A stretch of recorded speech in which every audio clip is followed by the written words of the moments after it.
The call came on a rainy Tuesday morning. I was elbow-deep in client paperwork at my small architectural firm when my phone buzzed with news that would change everything. Aunt Eleanor had passed away. "Ms. Reed, this is Jonathan Blackwood from Blackwood Associates," the voice said. "I'm handling your Aunt Eleanor Reed's estate. Would you be able to attend the will reading this Friday?"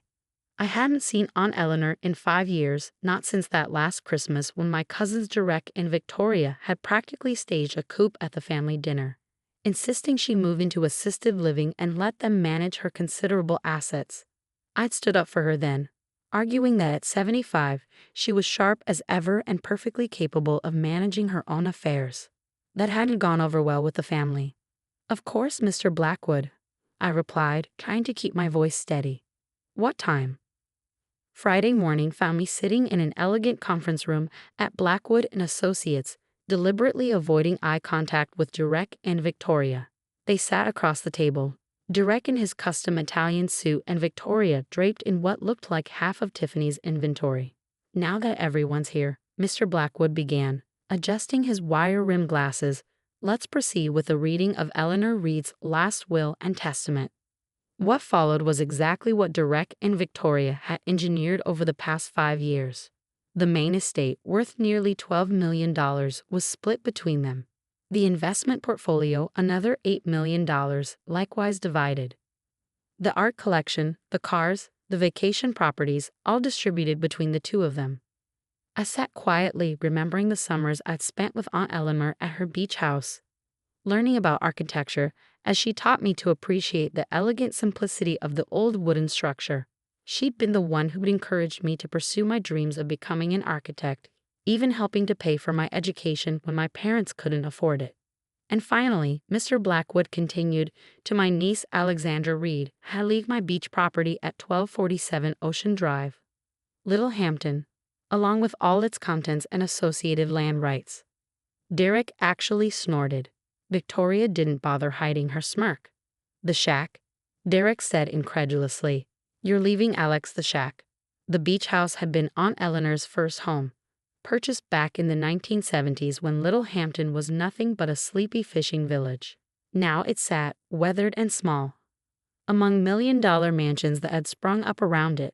I'd always loved its stubborn defiance of the modern world around it. "There are also some personal effects," Mr. Blackwood added, sliding a small envelope across the table to me. "Your aunt left this letter for you as well." Victoria stood up, smoothing her designer dress. "Well, that's settled then. Derek, shall we discuss the estate sale? I think Sotheby's would be best for the art collection." I waited until they left before opening the envelope with trembling fingers. Inside was a single sheet of Aunt Eleanor's distinctive stationery, her elegant handwriting flowing across the page. "My dearest Alexandra, if you're reading this, then they think they've won. Derek and Victoria have spent years trying to convince me I was losing my mind, all to get their hands on what they saw as their rightful inheritance. But they never understood what real value is. The beach house is yours now, my dear. I know you'll appreciate it in a way they never could. Remember what I taught you about architecture. Sometimes the greatest treasures are hidden in plain sight.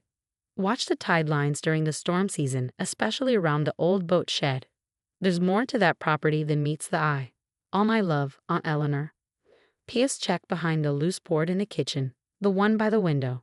"I left something there for you." I folded the letter carefully, tucking it into my jacket pocket. Outside, dark clouds were gathering over the city, promising a significant storm system moving up the coast. The weather report had warned about potential coastal flooding and erosion. That evening, I drove out to Little Hampton, the old key Mr. Blackwood had given me feeling heavy in my pocket. The beach house stood silhouetted against the darkening sky, its weathered gray siding and slightly crooked shutters a stark contrast to the towering modern homes on either side. Inside, everything was exactly as I remembered. The old wooden floors creaked welcomingly under my feet as I made my way to the kitchen. The loose board Aunt Eleanor mentioned was right where it had always been, rattling slightly in the growing wind outside. I pried it up carefully, reaching into the dark space beneath. My fingers touched something cold and metallic, an old tin box, the kind that once held Christmas cookies.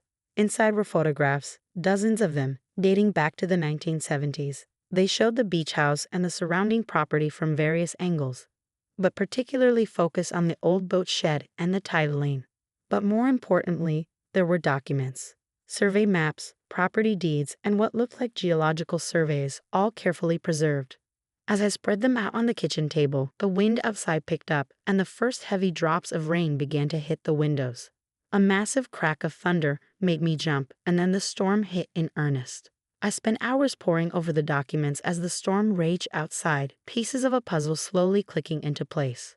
The geological surveys, the old property lines, the careful documentation of the tides. Aunt Eleanor had been recording something, tracking changes over decades. Around midnight, the storm intensified. Through the kitchen window, I could see massive waves crashing against the beach, much closer to the house than I remembered from my childhood. The old boat shed, perched right at the edge of the property, looked like it might not survive the night. That's when I noticed something strange. As the waves pulled back, they were taking huge amounts of sand with them, and in the brief illumination of lightning strikes, I could see something beneath the eroding beach. Something that shouldn't have been there. I grabbed my raincoat and a flashlight, fighting my way through the wind to the boat shed. The waves had carved away nearly 6 feet of sand, revealing what looked like stone. No, not stone. Concrete. My architectural training kicked in as I shone the flashlight over the exposed structure. This wasn't just some old foundation. This was engineered, intentionally hidden. The boat shed wasn't just sitting on the beach. It was sitting on top of something much larger, something that had been carefully buried decades ago.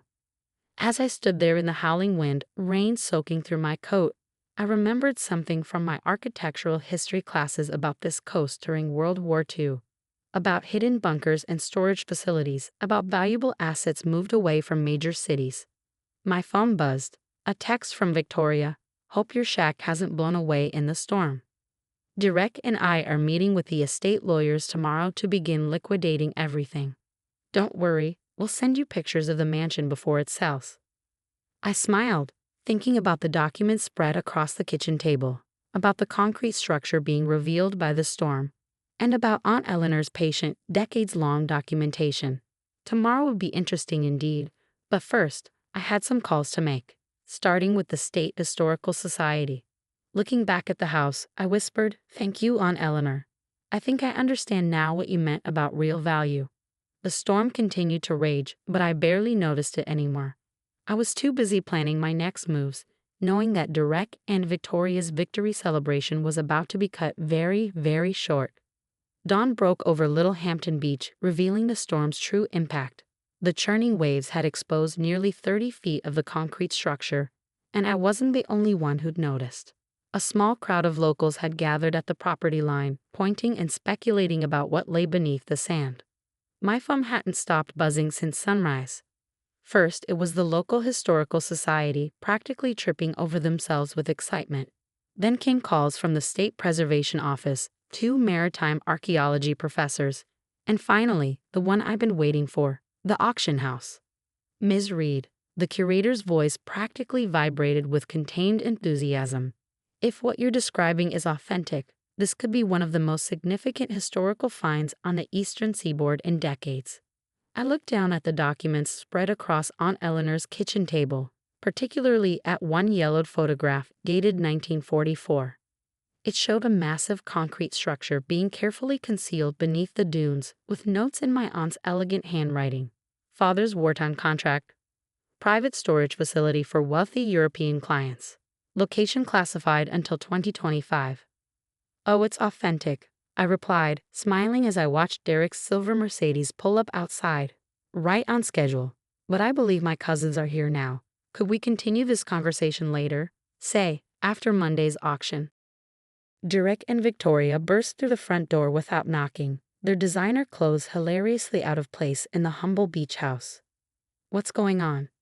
Derek demanded, his face flushed. "We've been getting calls all morning about some kind of discovery on this worthless piece off."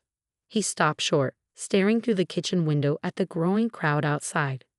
Victoria pushed past him, her high heels clacking on the old wooden floors. "Whatever it is, it doesn't matter. This property was clearly meant to be part of the main estate. There must have been some mistake in the will." I calmly gathered up Aunt Eleanor's documents, tucking them into my briefcase. No mistake, Victoria. Aunt Eleanor knew exactly what she was doing. Would either of you like to see what she left me? Besides this worthless beach house, I mean. Their expressions as I led them down to the beach were worth every moment of their previous smugness. The morning sun clearly illuminated what the storm had revealed. A massive concrete bunker entrance, its heavy steel doors still intact beneath decades of sand and salt air. During World War II, I explained, watching their faces carefully, this coastline was used for all sorts of classified purposes. Our grandfather, as a prominent builder, was contracted to create secure storage facilities for wealthy European families sending their valuables out of the war zone. This bunker was one of them. That's impossible, Derek stammered, but I could see him doing the math in his head. The contents were supposed to remain sealed and hidden for 80 years, I continued. Aunt Eleanor inherited the secret from our grandfather, documented everything, and waited. Do you want to know what's inside? Before they could answer, a distinguished-looking man in a well-cut suit approached us, expertly navigating the sandy beach. Ms. Reed? James Morrison, from Christie's. I hope I'm not too early, but after your call about the Rothschild collection. Victoria's knees actually buckled. Derek had to grab her arm to keep her upright. The what? She whispered. I smiled, remembering the inventory lists I found among Aunt Eleanor's papers. It turns out this worthless beach house is sitting on top of one of the largest collections of European art and antiquities evacuated during the war. Pieces that were thought to be lost forever, all carefully documented and legally stored here by our grandfather. But that would be worth. Derek couldn't even finish the sentence. Early estimates suggest around $40 million, Mr. Morrison supplied helpfully, and that's before considering the historical significance of the find itself. Victoria's face had turned an interesting shade of gray. You can't prove any of this. The main estate. Actually, I cut in. Aunt Eleanor left very detailed records. She spent decades quietly paying property taxes on the full value of the land and its contents, all documented. She knew exactly when the classified period would end and timed everything perfectly, even her death, in a way. I turned to Mr. Morrison. I believe we discussed a private viewing for serious buyers on Friday, followed by the main auction on Monday. He nodded, already tapping on his tablet. The international interest is intense. We've had inquiries from major museums and collectors worldwide. Ms. Reed, would you like to begin the process of opening the vault? Derek stepped forward, lawyer mode engaging. Now wait just a minute. As executors of the main estate, have no claim whatsoever, I finished for him. I have the original contracts, the property deeds, and Aunt Eleanor's explicit instructions. But don't worry, you're both welcome to attend the auction. As guests, of course. The next few days passed in a blur of activity. News crews descended on Little Hampton, historians argued about the significance of the find, and art experts practically wept as each new piece was carefully cataloged. The bunker had been expertly designed and maintained. Everything inside was perfectly preserved. Victoria tried to contest the will, of course. That failed spectacularly when her own lawyers saw Aunt Eleanor's documentation. Derek attempted to claim executors' rights over the find, only to be shut down by 3 separate courts in record time. The morning of the auction, I stood in the kitchen of the beach house, my beach house, drinking coffee from Aunt Eleanor's old pottery mug. The same real estate agent who had dismissed the property as tear-down material just a week ago had called yesterday with an offer of $5 million for the house alone, now that it was famous. I declined. Some things are worth more than money. The auction itself exceeded everyone's expectations. Museums around the world bid furiously for pieces of the collection. When the final gavel fell, the total approached $43 million. I donated a significant portion to arts education programs, something Aunt Eleanor would have appreciated, and set up a foundation to preserve historically significant properties along the coast. Derek and Victoria, they got their mansion and their millions, but they also got something they didn't expect, her reputation. In every article about the discovery, in every TV special about the found artwork, the story of how they treated Aunt Eleanor came out. In their social circles, that kind of thing matters. The beach house still stands today, restored but not modernized. I live there now, running my architectural firm from the upstairs office where Aunt Eleanor once sat planning her masterpiece of patience and timing. The boat shed has been turned into a small museum. documenting the history of the bunker and the woman who kept it secret for so long. Sometimes, during storms, I sit in the kitchen and watch the waves, thinking about value and worth, about patience and karma. On the wall hangs my favorite piece from the collection, a small watercolor of the beach house as it looked in the 1970s, painted by one of the European artists who'd stored their work here. Beneath it is a photograph of Aunt Eleanor, young and smiling, standing in front of her worthless beach house. The frame holds a note she wrote to me, found among her papers. Real wealth isn't in what you own, my dear, but in what you understand. Some people look at a humble beach house and see only what they can take. Others look deeper and find treasure. Always look deeper. Last week, Victoria's daughter, my cousin once removed, came to visit. She's studying architecture in college and wanted to see the house that everyone in the family still talks about. I took her on a tour, showed her the clever ways her great-aunt had preserved both the house and its secret, and watched her eyes light up with understanding. "But how did she know you'd figure it out?" she asked as we sat in the kitchen, drinking coffee from Aunt Eleanor's old mugs. I smiled, remembering all those summer days spent here, learning about architecture, history, and patience from a woman who saw value in everything. "Because she taught me to look past the surface," I replied. "And sometimes that's where you find the real treasure." The girl nodded thoughtfully, then asked if she could intern at my firm over the summer. I hired her on the spot. After all, Aunt Eleanor taught me something else too. Sometimes the best revenge isn't about getting even. It's about passing on the wisdom to the next generation. As for the beach house, it's still here, still standing strong against the modern mansions rising around it. And if there are any other secrets hidden in its walls or beneath its foundations, well, I learned from the best about the value of patience. Some treasures, after all, are worth waiting for.